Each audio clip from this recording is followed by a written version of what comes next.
And I said, when you get it down to a certain number, you're not going to be able to make a deal with Hamas, because once they give them up, then they feel that that's going to be the end of them.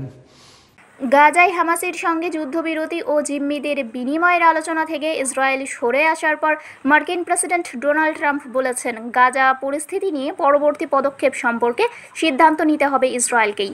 স্কটল্যান্ডের টার্নবেরিতে ইউরোপীয় কমিশনের president Ursula von der লেইনের সঙ্গে এক বৈঠকের শুরুতে Trump সাংবাদিকদের বলেন, Hamas এখন জিম্মিদের ছাড়তে চাইছে না। বিষয়টি নিয়ে তারা হঠাৎ করে কঠোর হয়ে উঠেছে, তাই ইসরায়েলের এখন একটি সিদ্ধান্তে আসতে হবে। ট্রাম্প আরও বলেন, গাজায় হামাসের হাতে বন্দী জিম্মিদের মুক্তি নিশ্চিত করাটা অত্যন্ত গুরুত্বপূর্ণ, তবে পরবর্তী পদক্ষেপ কী ঘটবে সে বিষয়ে তিনি নিশ্চিত নন।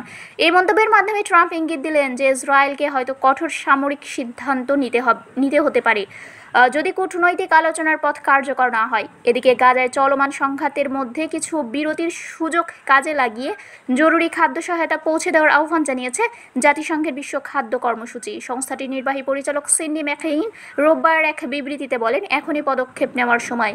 ইসরায়েলি হামলার বিরতি যেন সাহায্য পৌঁছানোর সুযোগে পরিণত হয়। তিনি এক্সে লেখেন, আমাদের এখন এমন ব্যবস্থা দরকার যা খাদ্য সহায়তা বহুগুণে বাড়াতে সহায়ক হয় এবং যাতে আবারও খাদ্য বিতরণ, বেকারি কার্যক্রম ও গরম খাবার সরবরাহ শুরু করা যায়।